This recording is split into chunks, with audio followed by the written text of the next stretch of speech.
जिंदगी आपको घर से मिलती है और मौत तक आकर सिमट जाती है। तो आपको बड़ा करने वाले भी आपके घर वाले ही होते हैं और जलाने वाले भी घर के लोग ही होते हैं। तो मुझे लगता है कि मेरी ज़िंदगी में मेरे प्रांत का, मेरे जिला का, मेरे बिहार का, मेरे यूपी का, मेरी भाषा का बहुत ज़्यादा योगदान है। नहीं तो सब लोग, मुझे नहीं लगता कि यहाँ जितने लोग आए हैं सब मेरे जीवन के बारे में जानते हैं। कोई ऐसा नहीं होगा जो मेरे जीवन के बारे में नहीं जानता।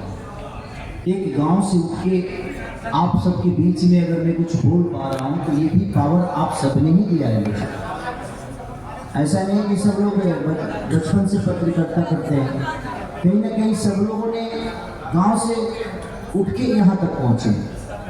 इसलिए मुझे लगता है कि गांव की जो भाषा होती है, जो गांव का परिवेश होता है, जो गांव की कष्टें होती है, चाहे वो भैंस चराना हो या दूध बेचना हो, तो सबके अपने जीवन में एक संघर्ष है।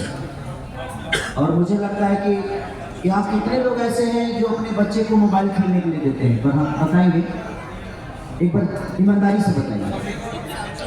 ये वही कहानी, इस संघर्ष की भी वही कहानी है कि आज हमारे बच्चे मोबाइल से ज़्यादा कनेक्ट हैं अपने माँ बाप से बहुत कम, क्योंकि उनको माँ बाप का प्यार बहुत कम चाहिए, उनको मोबाइल चाहिए।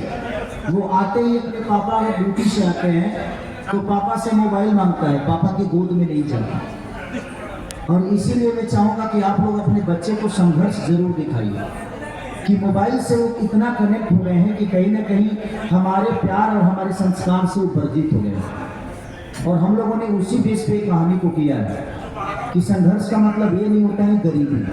संघर्ष हर चीज के लिए किया जा सकता है। शादी के लिए संघर्ष, तो बेटा के लिए संघर्ष, बच्चों के लिए संघर्ष, खाना खाने के लिए संघर्ष, कहीं ना कहीं जाने के लिए संघर्ष। तो संघर्ष का मतलब यही होता है कि जीवन अगर संघर्ष नहीं है तो जीवन का कोई मोल नहीं। इसीलिए आप लोग संघर्ष को आप अपने बच्चों के साथ, अपने फैमिली के साथ देखेंगे तो शायद किसी भी हद तक आप अपने बच्चे से कनेक्ट हो पाएंगे और आपका बच्चा भी कहीं ना कहीं आपसे कनेक्ट हो पाएगा। तो सिनेमा का मतलब ये नहीं कि हम सिर्फ आपको गाने भर दिए, इंटरटेन कर दिए और उससे हमें कुछ सीखने को ना मिले। इसीलिए हमने कोशिश किया है कि संघर्ष को एक संघर्ष वन भी थी जिसमें एक बेटी को, एक गरीब बेटी को IPS बनाया जाता है। हम लोगों ने संघर्ष वन भी किया था तो उसका कहानी ऐसा ही था कि एक पिता को बेटा चाहिए और बेटी पैदा होती है और उसको घर से निकाल देता है बाबा। और निकालने के बाद ये होता है कि उसी डिस्ट्रिक्ट में वही लड़की जिसकी वजह से घर से निकाला गया था हीरो को, वो बेटी कलेक्टर बन के आती है। तो हम लोगों ने बेटी पढ़ाओ बेटी बचाओ बेटी पढ़ाओ का एक अभियान था वो हमारा। लेकिन ये अभियान सिर्फ एक बेटी के लिए नहीं है, उस हर बच्चे के लिए है जो बच्चे आजकल हमसे दूर होके मोबाइल से कनेक्ट हो गए। मैं अपनी भी बातें कर रहा हूँ, मेरे भी 2 बच्चे हैं। जब मैं जाता हूँ तो सबसे पहले उनको मोबाइल ही चाहिए, लेकिन जब मैंने संघर्ष की कहानी की उनको बताया तो आज मेरे बच्चे मेरे से मोबाइल नहीं मांगते हैं। जितना देर मैं अपने बच्चों के साथ रहता हूँ वो मेरे गोद में रहते हैं और मैं उनसे खेलता हूँ ताकि मेरे भावनाओं को समझ सके। आप अपने जीवन के रास्ते को अपने बच्चों को बताइए। और हम लोगों ने संघर्ष में यही बातें रखी है ताकि कोई भी माँ बाप अगर अपने बच्चों के साथ इस सिनेमा को देखेगा तो कहीं ना कहीं अगर करोड़ों बच्चों में से अगर 5000 भी बच्चे अगर सुधरेंगे तो अपने राज्य का, अपने देश का भविष्य बच गया।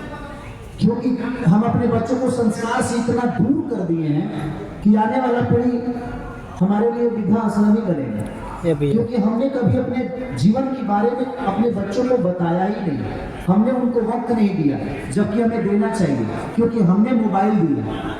मोबाइल देकर हम भी सोचते हैं चलो यार खेलो, घर क्यों टेंशन दे रहा है, ये काम है वो काम है। तो बात यही है।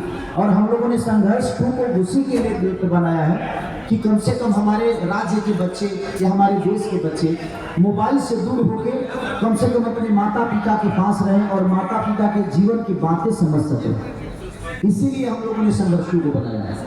तो मैं सबसे यही रिक्वेस्ट करूंगा कि सदियों बाद कोई बेहतर चीजें बनती है अगर आप सब मिलकर इसको सपोर्ट करेंगे तो मुझे लगता है कि हम भी एक बेहतर दिशा में काम करने की कोशिश करेंगे। आदमी का मनोबल कब टूटता है? जब अच्छा चीज़ करने के बाद भी उसको तारीफ नहीं मिलती। आप ही हैं, अगर अच्छा न्यूज़ बनाते हैं, अगर हम आपकी तारीफ नहीं करेंगे तो फिर आप न्यूज़ बनाना छोड़ देंगे या बेहतर न्यूज़ की तरफ नहीं जाएंगे। आपकी बेहतर न्यूज़ का अगर व्यूअर नहीं आएगा तो आप बोलेंगे। अगर आप राम की चर्चा करते हैं और कोई आपका न्यूज़ नहीं देखेगा तो आप राम का चर्चा करेंगे? नहीं करेंगे। तो कोई भी दुनिया का आदमी जब बेहतर करता है तो आप सबका भी दायित्व बनता है, क्योंकि पत्रकारिता जो होती है, ये मीडिया जो होता है, ये समाज का तीसरा आईना है। आप सब जितना बेहतर लिखेंगे इसके लिए उतना ही बेहतर लोगों को समझ में आएगा, क्योंकि खेसारी को अगर करोड़ों लोग चाहते हैं तो उसमें से आप ही हैं और आपका भी फैन फॉलोइंग है, आपके भी व्यूअर है, आपके भी चैनल पे दुनिया सपोर्ट करती है, तब आप इतना बड़े हुए हैं। तो मेरे कहने का मतलब कि छोटा छोटा अगर कर जुड़ जाए तो बहुत बड़ी चीज़ हो सकती है। इसीलिए हम लोगों ने कोशिश की है। इस संघर्ष को सिर्फ हम लोगों ने इंडिया में नहीं बल्कि विदेशों तक सिर्फ इसलिए किया ताकि हम हिंदी फिल्मों में देखते हैं, साउथ की फिल्मों में देखते हैं कि बड़े कैनवास पे चीज़ें होती हैं। तो एक प्रोड्यूसर जैसे हमारे रत्नाकर भैया, इसको एक पैसे नहीं लगाए हैं, एक बेटे का जीवन संवारने के लिए। और एक सिर्फ एक बेटा की बात नहीं है, अपने भाषा का गरिमा, अपने भाषा का भविष्य क्या है उसके लिए इन्होंने करोड़ों रुपया झोंक दिए। अभी तक की जितनी भी फिल्म बनी है सबसे महंगी फिल्म संघर्ष 2, क्योंकि विदेशों के धरती पे शूट करना बड़ा टॉप जॉब होता है। वहाँ होटल कम से कम 10,000 का एक होता है। अब वहाँ खाए पिए में तो हमें के एक आदमी के खाने में 20 आदमी खा ली, ऐसा स्थिति होना। लेकिन उसके बावजूद भी उन्होंने हिम्मत की। मेघाश्री का एक किस्सा बताता हूँ। हम लोग बीच समंदर में शूट कर रहे थे, इनको कपड़ा चेंज करना था और एक टापू था जिसमें कांटे वाले जंगल थे, उसमें घुस नहीं सकता था आदमी। लेकिन इस एक्टर ने वहाँ जाकर कपड़ा चेंज किया। उस दिन से मैं इनका सम्मान मेरे मन में बहुत बढ़ गया और ये बात सबने देखी कि उस कांटों में जाकर भी ये लड़की कपड़ा चेंज करके होटल नहीं गई।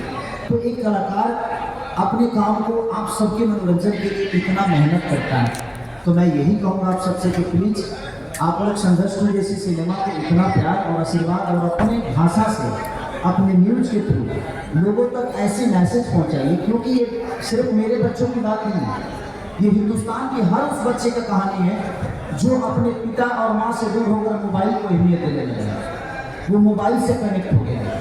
तो इसलिए हम लोगों ने इस सिनेमा को किया है ताकि हमारे बच्चे मोबाइल से दूर हो जाएं और हमारे पास रहें, ताकि वो आने वाले भविष्य में, आज हम जवान हैं तो ठीक है, हमें चीज़ें समझ में नहीं आती, लेकिन जब हम बुजुर्ग हो जाएंगे तो यही सारी चीज़ें, यही बचपन, यही चीज़ें हमारे बच्चों के दिमाग में रहेगी कि पापा हमें कितना प्यार करते थे यार। नहीं तो वो टेक्नोलॉजी की तरफ जाएगा, उसकी ख्वाहिशों को पूरा करिए आप।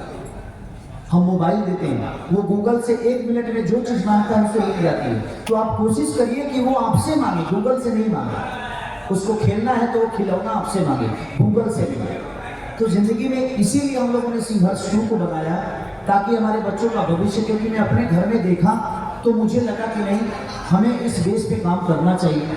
और फिर हम लोगों ने रत्नाकर सर को सलाह किया, फिर पराग पाटिल जी से हम लोगों ने सबने मिलकर, लेकिन ये बिग बजट की फिल्म थी तो कोई प्रोड्यूसर हाथ नहीं लगा रहा था। तो फिर हम लोगों ने अप्रोच सर को किया और सर ने बोला कि नहीं, जहाँ हमारे देश के भविष्य के बच्चों के भविष्य का सवाल है, वहाँ अगर 2-4-5 करोड़ रुपये डूब भी जाएगा तो हम लगा देंगे बाबा, लेकिन आप लोग ईमानदारी से काम करिए। इसलिए